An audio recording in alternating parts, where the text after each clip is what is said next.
Hi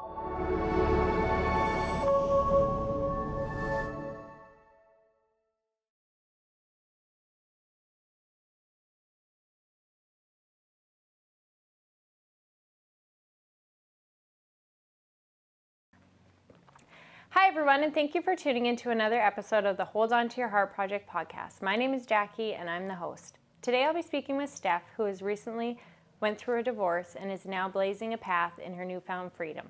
Hope you enjoy. Steph, thank you so much for coming on to the Hold On to Your Heart Project podcast. Thanks for having me. Yeah, it's a real pleasure. Do you want to just start off just sharing a little bit about yourself? Okay, so I am a photographer. I am a very recent ex-wife. I am a mother of two amazing teen and preteen girls. And everyone goes, ooh, teen girls. They're actually pretty awesome. I work as a photographer and I work part-time at the fire hall where we are upstairs of. And it's pretty fun. That's amazing. And how long have you been in photography? I have been in photography for 19 years. Next year will be the 20th year that I have dabbled in these creative arts. Wow. Yeah. What's your favorite thing to shoot? Portraits. My favorite thing to shoot is portraits because what drew me to photography was the storytelling element. And I come from a photojournalism background and knowing, okay, what's your story? What makes you tick? What do you want to do? What makes you different from everyone else? How do we put this into one frame is a really fun puzzle to solve. And so, did you go to school? Did you go to school for photography? Yeah, I went and did photojournalism in Calgary Yeah. at the Southern Alberta Institute of Technology. And it was a great program. And of the 96 of us that graduated, I think there's only 2 of us that are still doing photography now. Wow. Yeah, those are low numbers, hey? Well, it's a hard industry. Yeah. And it's a lot of people went into print journalism, and that was right before everything kind of went digital. Yeah. And that changed everything for everybody. So it has been an interesting thing to witness. Very good. So, I guess we'll just jump right in.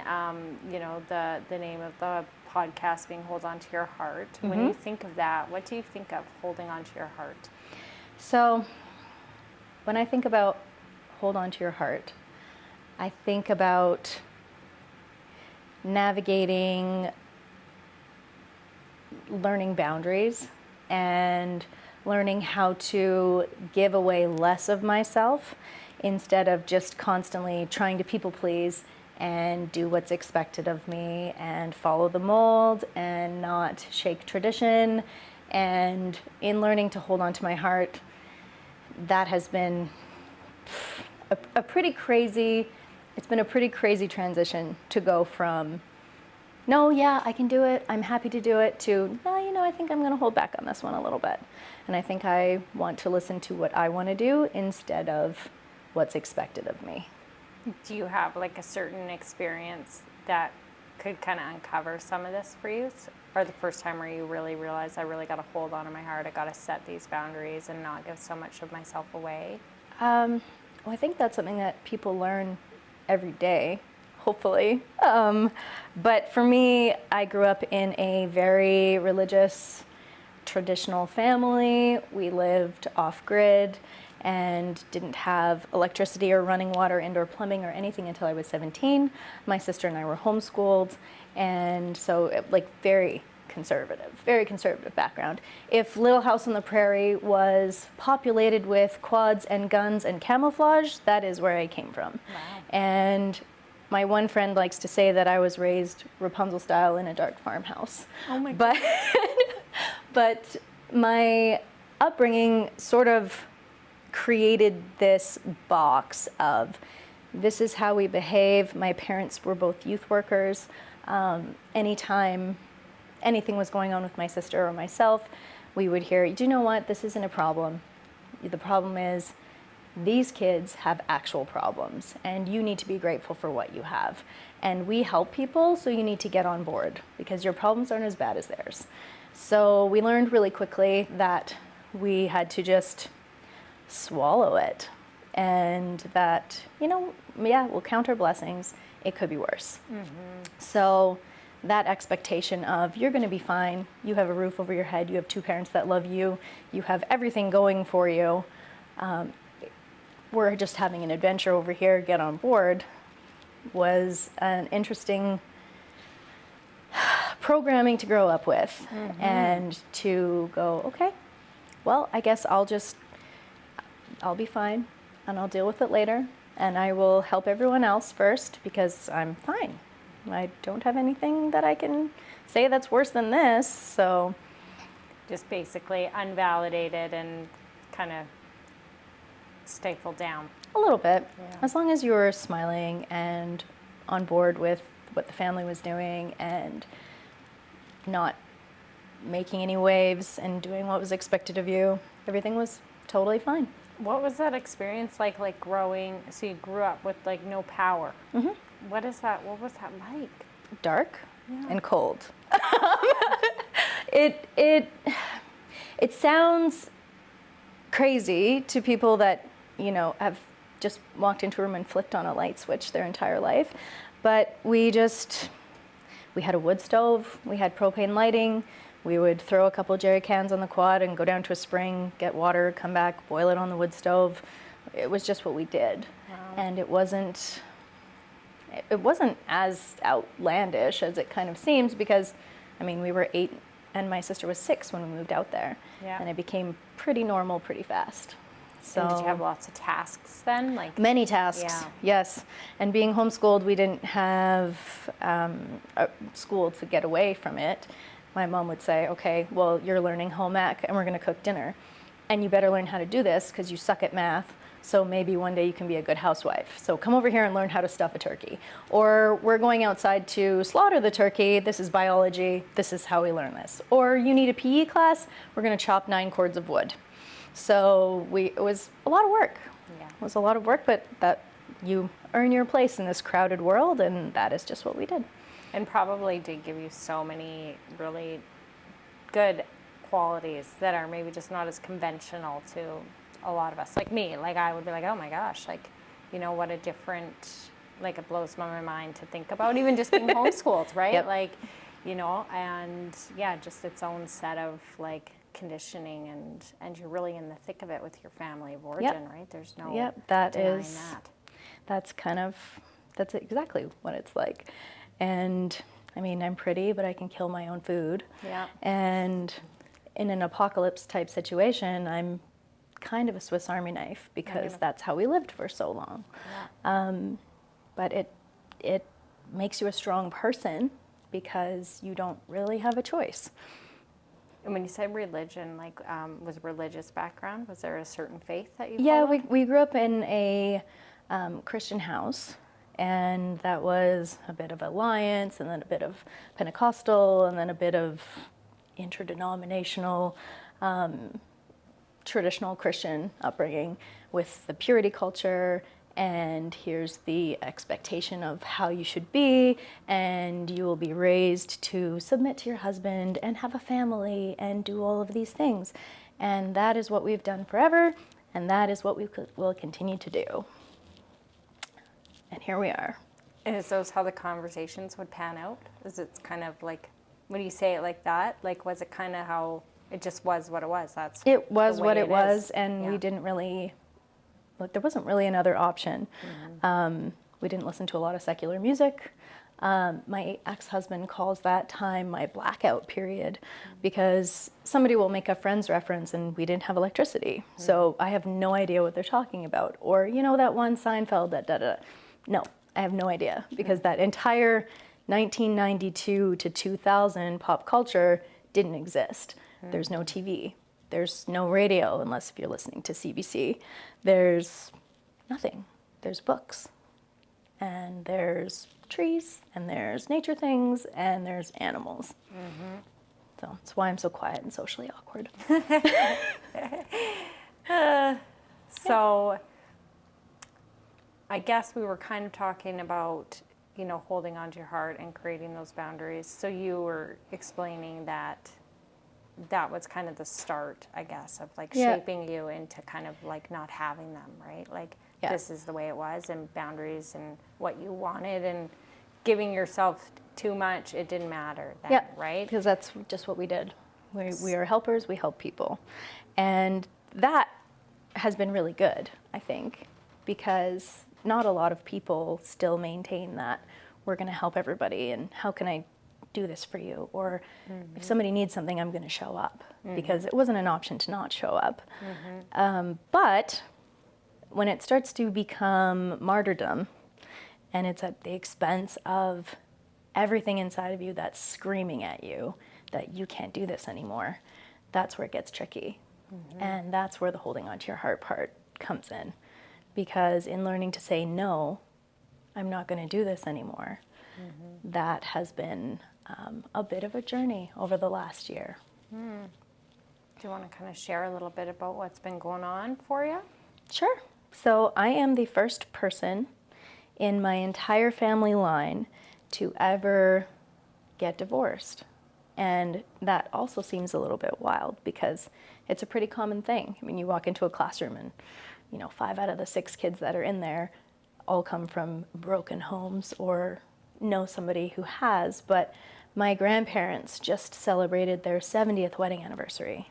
They turned 90 this year. Oh, right. My parents have been married for 43 years, 44 years just about. And then I was married for 16 years. And when it came time that everything in me was saying, you can't keep doing this. This isn't working. You have given and given and given and given and tried so many different things and you can't do this anymore. The thought of being the first to buck that long line of tradition was super intimidating. It was really terrifying. And I went, okay, I don't want to do this. I don't want to do this, but if I don't, then I have to make a choice. How long did it take to kind of get to that place where you knew you had to do it? Like, when did you know you had to do it? I think the first time I thought about leaving was 9 years ago. And it took me 9 years to work through, okay, this doesn't work anymore. And I would talk to people about it, and in the kind of circles that we were in, with church being forefront and submitting being second, and everything else kind of lining up in that type of vein where, no, you're expected to fight for your marriage. You're expected to make things work. Does he hit you? And I would say, no. Well, is he a bad dad? And I would say, no, he's a great dad. He's amazing. And they would say, well, then what's the problem? That's good enough. What is your issue? These are the problems, right? Like, these are the problems. These are the reasons why this isn't working for me anymore. But that wasn't really an option as far as, well, what, you want to go chase your dreams? You want to go do photography? You want to do all of these different things? And, well, why? Isn't this good enough for you? This is what we've done. This is what we do. Get on board. And that's kind of like the voice of your family kind of coming through? Yeah, it was something when I said, I think I'm done. I think this is over. And it had kind of, there was a lot of things that happened and a lot of invalidation and a lot of, well, if I just make myself smaller, if I don't want this anymore, if I just put this away for right now, if I just become a little bit less, then maybe that'll be good enough. And maybe I'll be prioritized. Maybe there won't be so much travel if I can make this a better place to be. Maybe he'll be around more. Maybe he'll actually listen. Maybe he'll actually see me if I do this or this or this. And it just didn't get better. And so things kind of came to a head. I was at a photography conference 2 years ago with a group of friends, and we were talking about teaching. And they said, Steph, you've always wanted to teach, and you've always wanted to travel and do all this stuff, and you would be amazing. Why aren't you doing it? I said, well, I don't know. I don't really believe that I can, I guess. And how would I fit that into my life. Like, I have to be a mother, and I have to take care of the house, and I have to do all of these other things. Like, these are my expectations. I have to be in this little box. This is over here, but I'm here. And that wasn't an accessory that I came with in the box, so I just shouldn't want it. And they said, well, do you think if you were teaching that your husband would be here? And I was like, no. And then I thought about it. I was like, oh my gosh, no, I really don't think that he would be. And we went back to the hotel that night, and I said to a friend, I think my marriage is over. I don't think I can do this anymore. And admitting that and saying, like, I think I'm done, was like, oh my gosh, if I can be done, if I'm done, then what? What could I do if I wasn't shackled to this? And then everything in me was like, everything. You can do everything. And I went, okay, well, this is big and scary because everything is a lot. And like, okay, I'm going to think about it, and I'm going to really like weigh in. Is this really what I want to do? And when I got home, things were really turbulent, and it kind of all blew up. And he said, how was the conference? And I said, the conference was amazing, and I want to do it. This is what I want to do. And he said, well, if you're going to keep choosing this for the next 30 years, then I'm out. And I went, okay, this is a moment of honesty. And if you are throwing around, I'm out, that's not something that just comes to you in a, I'm going to use this as a punitive statement. This is, that's been lurking there for a while, and this is the first time we've been honest in a long time. So what does that look like? How do we navigate that? Where do we go from here? And if that's what it is and you're out, what does that look like? And then how do you undo 18 years with somebody inside of all of those expectations? How do you? Oh, it's really simple. No. Here's my 10-step program. No, it's very complicated. And looking at all of it and thinking, okay, well, I have to tell my family. Did they kind of have an inclination? Because No, because you don't air your dirty laundry, and you don't talk ever badly about your partner, because that's not your role. This isn't a thing that you do. You don't talk about it. God forbid. How dare you? You submit. You talk about it, the two of you, but you don't tell anybody else unless it's a professional, trusted counselor.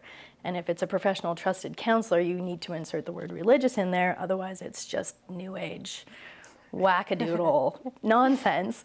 So that was a really big thing. And I actually told a couple of friends first, because it was got to get it out there. A little bit easier. Okay, how do I do this? And I called my best friend. We've been friends since we were 2.5. And so she grew up almost like a sister. They were homeschooled too. We were together all the time. Very similar upbringing. And I was like, this is what's going on. She said, oh, your mom's going to flip. Is it going to kill grandma? And I was like, it might. I don't know how to broach this, and I don't know how to bring this up. There's not even an aunt I can tell and then work my way back, like this is everybody. And trying to figure out, okay, what do you say? What do I say? What's the reason? Like, hey, I really want to chase my dreams. I really feel like I've been stifled. I really feel like I haven't been me in 20 years because I've been too busy being everybody else. But this is a big, scary, unknown thing. And this is a thing that's setting me on fire. How do I choose that? And then, is it enough? Is that enough to give up everything that I know and be disappointing? Like, that was a big thing. Like, like, okay, I'm going to disappoint everybody. And then I have to look at my kids and break their hearts. Is it worth it? And then am I able to choose myself enough that is it going to be worth it, to do that to them, to do that to my family, to disappoint and lose friends, to walk away from this cozy little life that I've been building and chase something that is terrifyingly amazing. How do you do that? And there is no guidebook for how to do that. It is kind of like walking into a swamp in the dark, and there are alligators, and there are certain places you can step, but you don't know if you're stepping on a lily pad or an alligator. It's kind of like that. And you kind of go, okay, I know if I can get there from here in this swamp, I'm going to be okay. But everybody will tell you, well, this is the bad thing that happened to me. This is the bad thing that happened to me. Here, and along the way, there are little flickers of, hey, here's something you should know. This is something that helped me. But when you're the first person in an entire lineage to say, enough, like, enough, I can't do this anymore, that's intimidating. So you just take one step. It's like the trailblazer or the black sheep, right? It's the person that goes Yeah, first. and I have never been the black sheep, ever. Not even once.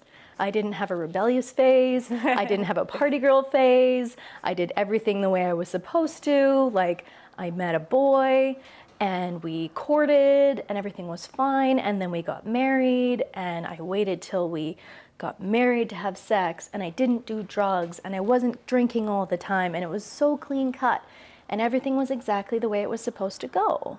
And we went and did premarital counseling, and they said, okay, well, as long as you have the same views on children and religion and finances, then you're good. That's a three-legged stool. Everything else sits on that. That's fine. That's the only thing you need. So if you're going to be compatible with somebody, it's these top three things. These are the reasons people get divorced. Just those three. There are none. Those three. Then you're good. And you'll be fine. And everything else will figure itself out. Just go and have a happy life together, but submit to your husband. Like, okay, well, we have the same views on those things. I don't think you're awful. Your family is not terrible. I think I can learn to love you. And the day of my wedding, my sister said to me, because I locked myself in a bathroom, I was like, I'm freaking out. How old were you when you were getting married? 21, 22, pretty young, right out of school. And I locked myself in the bathroom, and I was pacing in there like, oh my God, this is happening. And my sister came in and she said, are you going to do this? And I was like, well, yeah. I mean, I have to. Everybody's outside. What am I going to do?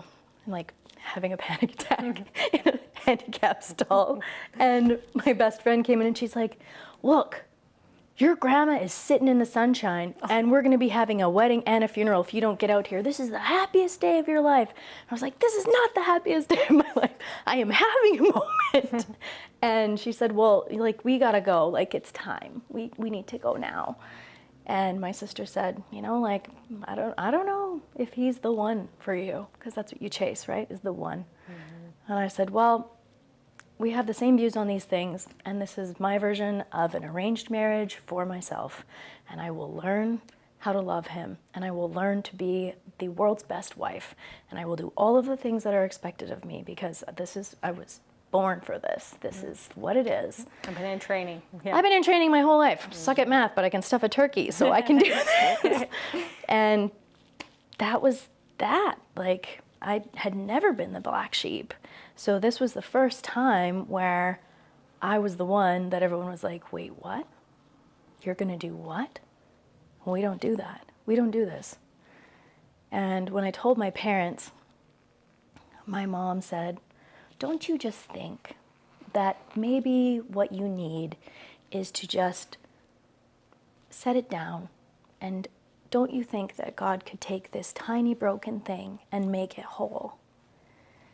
And while, yes, I do believe that that is a thing that occurs, the instant reaction in my whole body was instantaneous panic.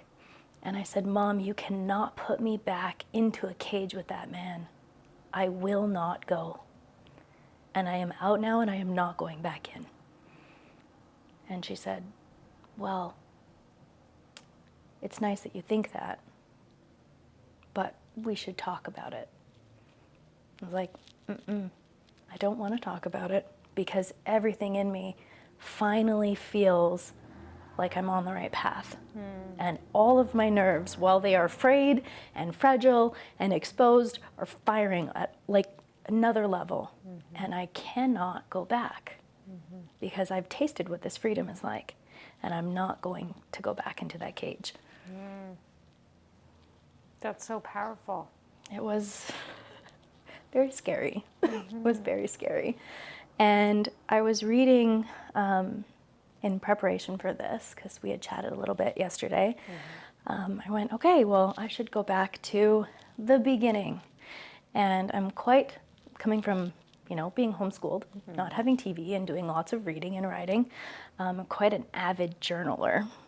And I had been reading through COVID because everything was so narrow and so closed, and everyone was in their little echo chambers of what they wanted to believe. I took a different perspective, and instead of getting scared by all of it, I went, why? Why do you believe so strongly this side? Why do you believe so strongly that side?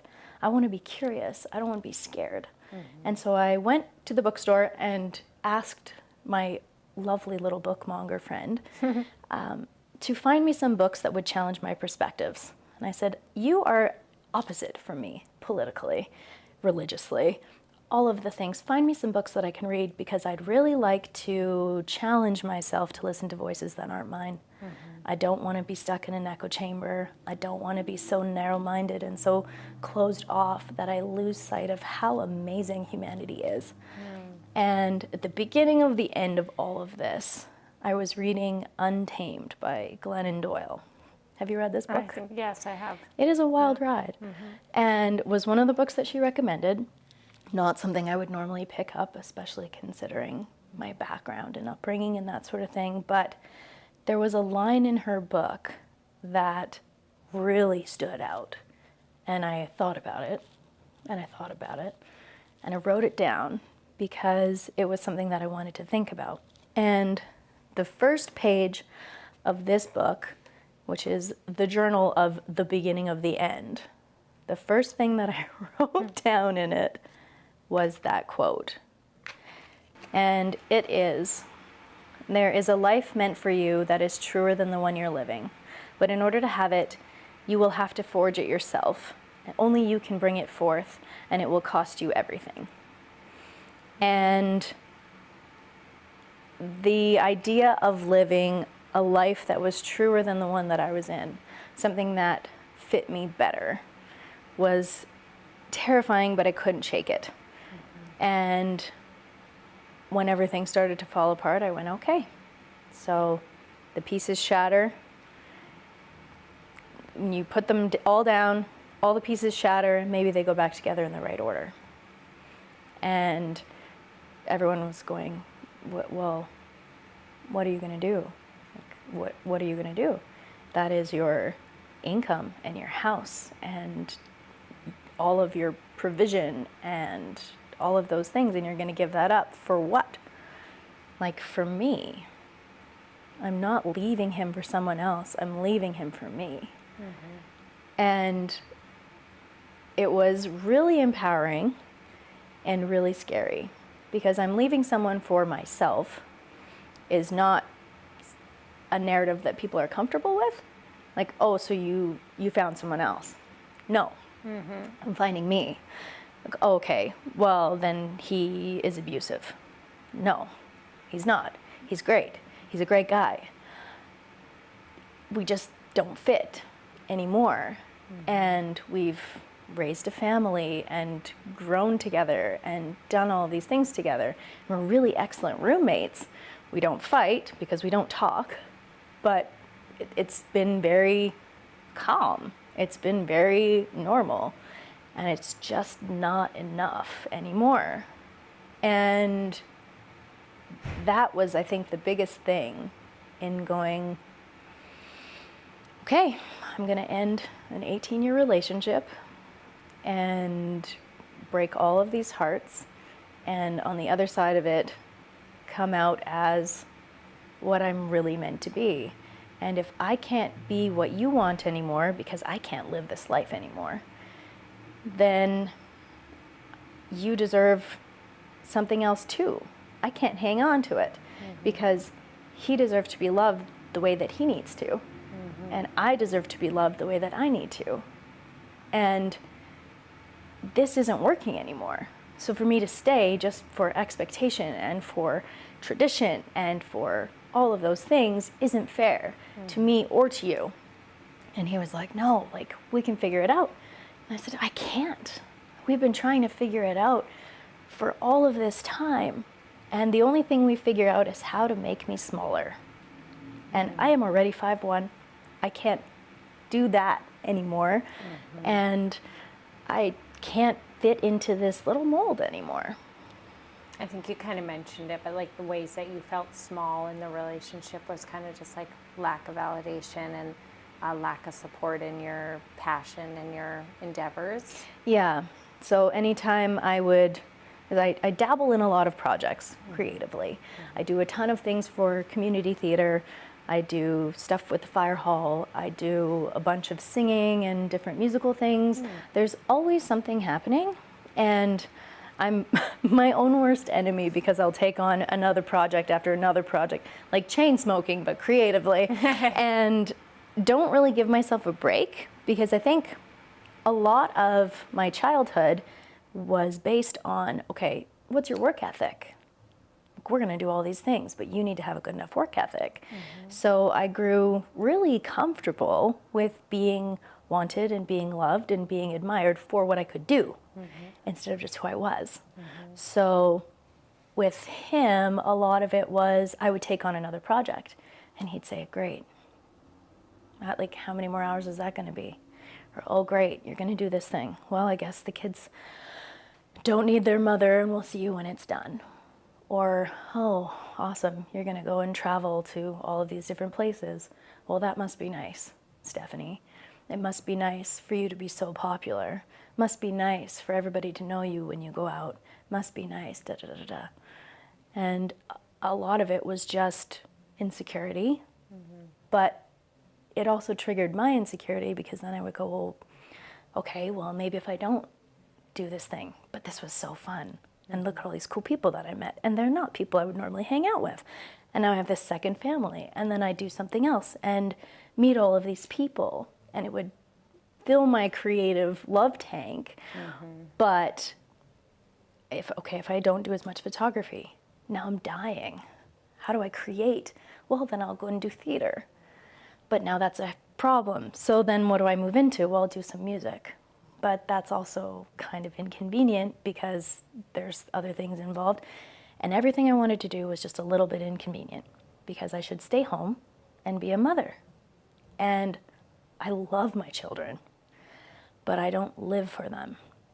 And that wasn't okay either. That's selfish behavior. You're not allowed to do that. You're a mother now. That's what you do. You don't do anything else. Your whole life is those kids. When they grow up and move out, then you'll have options. But right now, you just put your head down, do your job. And so to go, enough. Nope, all of it. They deserve not just a mother, but they deserve a mother that's fulfilled and happy. They deserve a mother that's in a relationship that's challenging, that isn't always perfect, but has some life and some spark to it. And they deserve a mother that shows them that you don't have to choose between sacrifice and joy. And you don't have to choose between being a mom or being all of these other things. Why not both? why am I not allowed to do both? And then saying, no, this is important enough that I'm going to blow everything up and we're going to see what happens. We're going to have an adventure. I love it. And I love, like, when you were talking about how, you know, making that choice and contemplating it, you said, like, if I do this, is it going to be enough, right? Like, is just picking me and am I basically enough? And will it be worth it, right? Yeah. And yeah, it sounds like it's been well worth it. Like, do you want to talk about what it's like on this side of things and being able to live the way that you want? Or even some of the hang-ups that you have in still probably seems like early days comparative to your marriage of treading this new path, right? It is still new. It's still scary. I have found some absolutely incredible support people who are wonderful and affirming and so caring. And there's this I have a whole new tribe of people, because a lot of it became, oh, well, we heard that, you know, you have this new boyfriend and you're living with him and all these things. And working in the fire hall in the middle of the rumor mill, I would hear, oh yeah, like, we heard about this. We heard that you left your husband for this other guy. I was like, yeah, sure. Like, I can choose different things here. I can choose to be upset and try to validate my side of the story and try to educate everybody on, no, what actually happened is this. Try to refute all of these lies and try to expend all of this energy on quashing small town drama. Or I can decide that their words only have as much power as I give them. And so instead of being defensive and instead of using all of that energy to try and be right, what I will do is take that story and add to it and send it back out into the wild. So yes, I did leave him for another man, if that's what you want to believe. And his name is Lorenzo, and he's an Italian underwear model. And sometimes I put him in the freezer until he's thoroughly chilled and then do little shots of limoncello out of his abs. Like, whatever. Add something to it and send it back out. And I told all of my friends, I said, people are going to start to talk. That is the nature of small towns. Everyone wants to know your business, or they just make it up. So instead of us just being defensive, let's just make it fun. And we'll just add another thing to it and we'll send it back out into the wild. And then I would hear it back, and he's a pilot suddenly. I'm dating a pilot.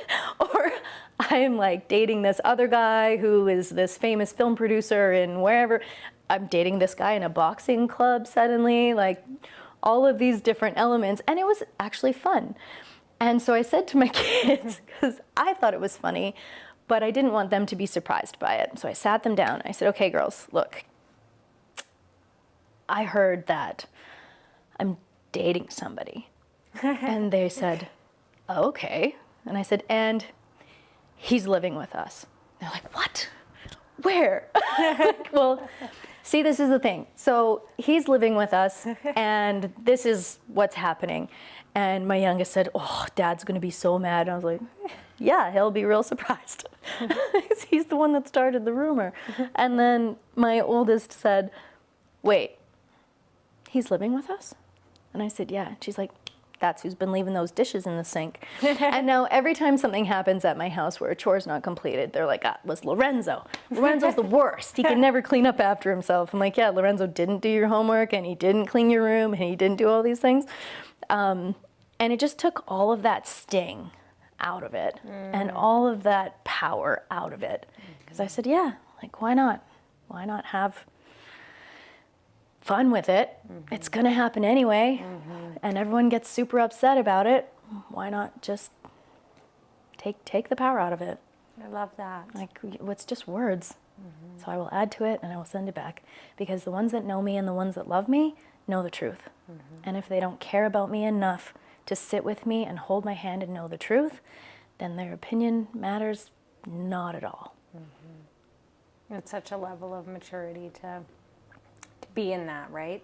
And for your first time, and having, like, I guess you said you have good supports, like who, friends and stuff would you lean on? I have some really, really amazing friends. Yeah. Yep, I really do. And being able to learn who my real friends are through this entire thing has been illuminating. And instead of being sort of, I mean, there's a lot of hurt that goes with it. I don't want it to sound sort of discounting how much hurt is involved, because there have been a lot of people that have chosen his side. And at first I would react and be like, why? Like, I can't believe you would believe this about me. We've been friends for this long. You know me. And you know I'm not going to start something else in the middle of a marriage. Like, that goes against everything. I will peacefully, maturely resolve this before anything else happens, because I don't want that type of beginning. Mm-hmm. If I'm going to write a new story, that's not how I want it to start. Mm-hmm. And you know who I am. How could you believe these things about me? And eventually that turned into, okay, good to know. Mm-hmm. And they would show me who they were, and they would show me what they really believed, and I would say, okay, good to know. That's good to know. Mm-hmm. If you have all of these people close to you, and the only thing that brings you any type of commonality is just, we're good with the status quo, and we'll believe whatever you tell us, that's not the kind of friendships that I want anyway. Mm-hmm. It's good when you have like these transformative times in life, right? Because it does kind of really reflect back to you who's really there. And yeah. That's a gift in its own, right? You're not spending and exerting energy with people that aren't like beside you and have your back. And you need those like, oh yeah, good to know, right? Yep. Moments that we can readjust. And and it really has eliminated a lot of the, how are you? I'm fine type friendships. Like, fine is my least favorite F word. Mm-hmm. If you're going to use an F word, make it a good one. But don't pick fine, because fine is such a cop-out. Give me real and authentic and raw and messy and unfiltered any day. But don't give me fine. Tell me, today was a hard day. Today I don't know who I am. Today I'm really struggling. But don't say fine, because fine just completely cheapens the human experience. Like, that's my least favorite social norm. Just, oh man, I'm fine. And my life is falling apart. Like, and they say, how are you? I'm like, do you want the real answer or the social answer? Because you might not have the emotional capacity to be able to hold what I'm going to tell you. So if they say, social answer, because I got to go to my kid's baptism after this, or whatever they're doing, then okay, today was a rough day, but it's going to be fine. It's not fine now, but it'll be okay later. I'm like, oh, okay. Well, do you want to check in later? Probably not, but have a good day. Yeah. So good support with friends, and I guess like how have other things felt for you, in a sense of like being able to do all the things that you felt like you couldn't, or I guess maybe you could, but with guilt, or there was a lot of guilt that went along with those things. And this past year I went back to that photography conference again, and as I've been going since 2008, and every year I would go and just light on fire. Go, oh my gosh, I think I do all these things. I could do this or this or this or this. And I'd walk home and instantly bucket, doused. Okay, well, I'm glad you're back. Here's all the things that you missed. Here's all the things you have to catch up on. Here are all the things that you need to now cover, because I have to work and do all of these things. Go back to your, I'm glad you partied for a week. Go and do this. Like, no, but I learned so many things, and I want to try all of these things, and I want to do all this stuff.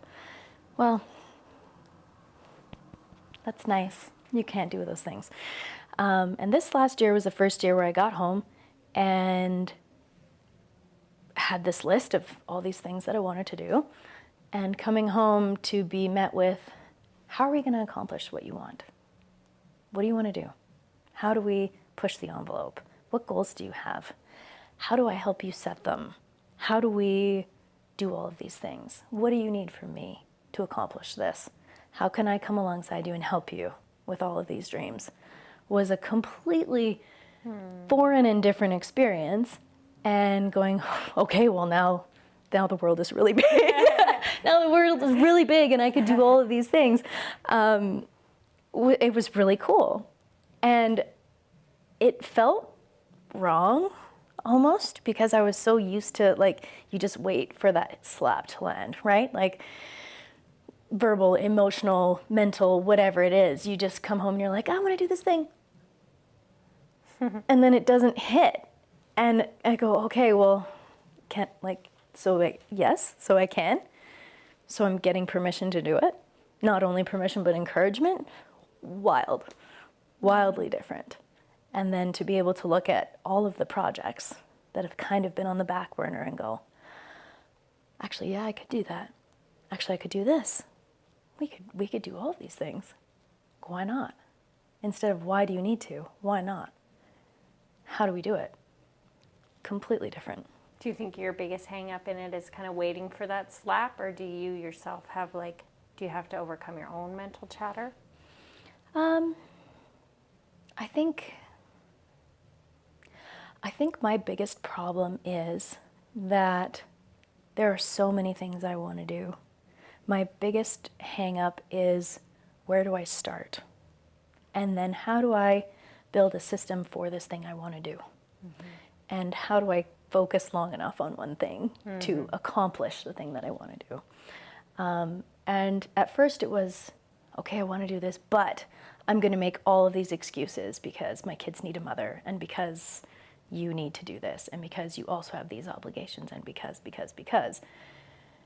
And if that's not there, my brain does fill that in a bit and say, well, I don't know, Steph, you got some pretty crazy ideas and you can't do everything. And then having too much freedom, conversely, it's like, okay, well, now I'm full on panic attack and having a meltdown because I've said yes to too many things. Mm-hmm. So I will achieve balance. It might not be soon, but that is one of the goals. It's the thing you're kind of most working on right now. Yeah. Where do I start? Entrepreneur, what does it look like? Right? Like it's a skill. It's learned over time, I think, right? And it's just going into the fire and having those big visions. And yep. Well, one of the things that fire does best is burn away all of the nonsense. Mm-hmm. Like, okay, there's all of these deadfalls and there's all of these things. And so fire comes through and it gets rid of all of those hindrances, burns everything down except what needs to be there. And so that's what the last year has been. It's just raging. And now I get to look at what's left and go, okay, what are we building? And what does that look like? And how can it be sustainable and supportive? Do you feel like you have any regrets from I don't know if I would call them regrets. I would do some things differently, for sure. Because it's been such a learning process, and there weren't really, I had a few friends who had been through it that were openly communicative about it and were good about, okay, well, this is the reality of it, but it's going to be okay. Here's the next step. But I don't think you ever get anything right on the first time. I am thankful that I went through it, and I'm grateful for the experience because it enables me to be there for my friends in a way that I wouldn't otherwise be able to. Mm-hmm. It's the same as grief or loss or any of those things. Until you've lost somebody and walked that path, you don't really know how to help. Mm-hmm. You can only make so many casseroles. Mm-hmm. And everyone shows up for the first little bit and then disappears because they don't know how to help. And it's those quiet times after the fallout where it matters the most checking in. And this has been the same in going, okay, this is big and it's messy and it's scary and everyone wants to know at the beginning what happened. Mm-hmm. They dissect it like a car crash.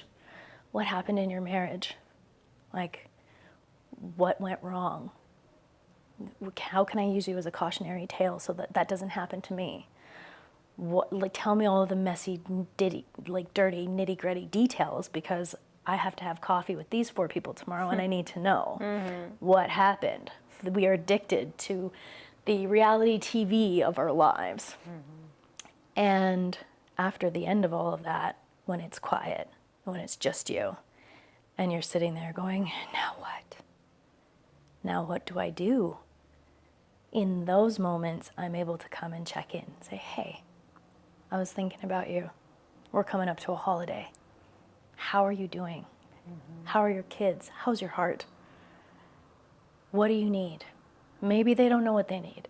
Maybe I randomly send my friend flowers on a Tuesday because it sucks. Life is hard.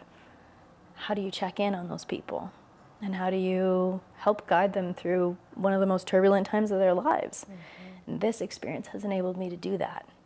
And so I'm grateful for it, as messy as it's been, and as hard as it's been, and as challenging as it will be for the next however long it's going to take.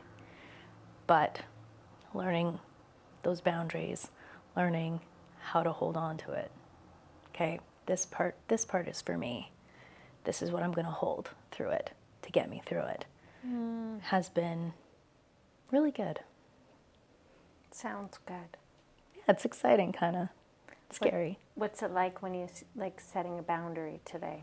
Oh, it's completely foreign. It's like if you suddenly woke up and could fluently speak another language and you didn't know how that happened. Like, that's kind of what it's like. I still struggle with it, honestly. I had a good friend tell me one time that it was okay to say, my heart would love to say yes, but my time commitments are telling me no.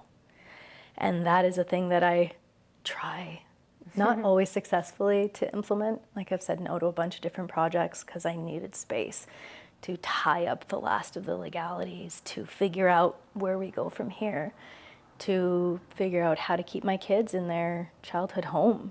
Like, how do I make these payments? I'm not a primary breadwinner. How do I dig deep enough inside to make all of these things work? Where are my actual supports? Where are the places that are very scary and we're going to have to work through it later? What do we do? Okay, we'll set this boundary. I don't want to set this boundary, but I'm going to do it. And then I have somebody pretty special in my life that's good about holding me to some of those boundaries and taking me by the shoulders and saying, you do this to yourself and you need to stop. You need to stop. It's okay for you to do that, which feels weird, but is necessary. Kind of like treading water and reaching for logs and finding a bit of safety and then going back out and trying again and get stronger as the days go on. Yep. Sometimes all you need is a giant tattooed hand to grab you by the hair and pull you out of it. That's a nice analogy. Like that. Yeah. And so I guess, like, is there anything that I didn't ask you or that you wanted to share that you feel like would add to your... I think if somebody else was looking at their life and going, I don't know if I can do this anymore. And I don't know if I'm worthy of taking this leap. And I don't know if my dreams and my passion and what I want for my life and my entire calling is enough to jump ship on this thing that no longer serves me. And it's scary and overwhelming and intimidating. If I could look at that person, I would say, yeah, it's all of those things and more. It's 15 more things than you've thought of. It is the most heartbreaking, heart-wrenching, unsettling thing you'll ever do. But baby, it's worth it. Because you're the only one who knows deep in you, inside your being, what exactly it is that you are called for.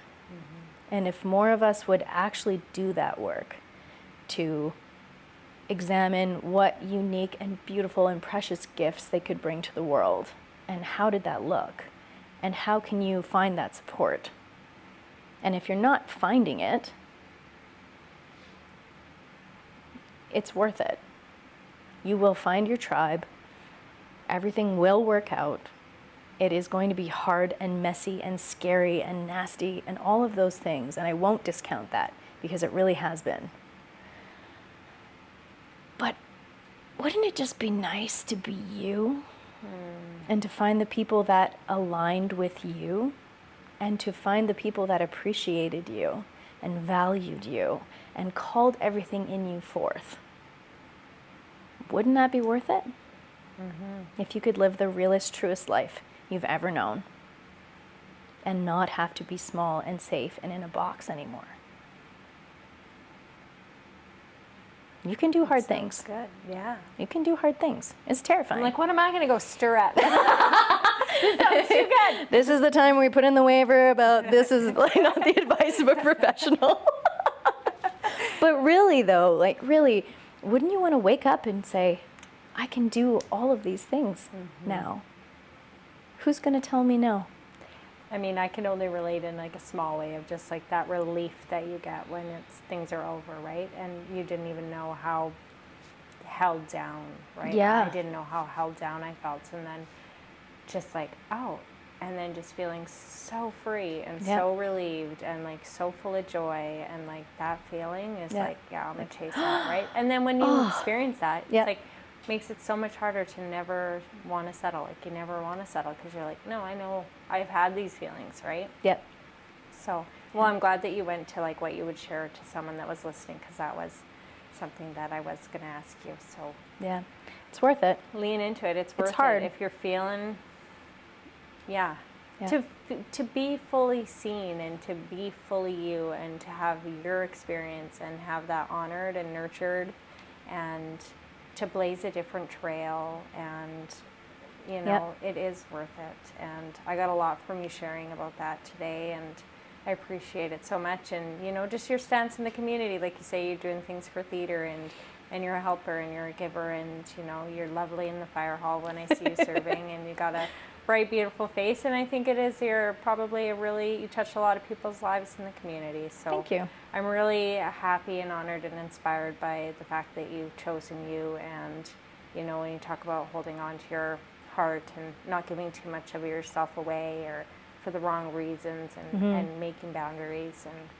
you know, yeah, it's really neat to know someone that is implementing and doing that in their lives. So Steph, thank you so much for coming on to the podcast. It really is a pleasure to be able to speak with you and get to know you a little bit. Yeah, thank you. You always know somebody, but then you don't really know them until you sit down with them. And have a talk. Yeah. Totally. Yeah. Well, it's been a pleasure. Thank you so much. Thanks for having me. Hi, I'm Morgan. I'm the producer of the Hold On to Your Heart Project podcast. If you'd like to find out more about the podcast or listen to previous episodes, you can find us at holdontoyourheartproject.com or on social media and audio streaming platforms and YouTube at Hold On to Your Heart Project. Thanks for listening.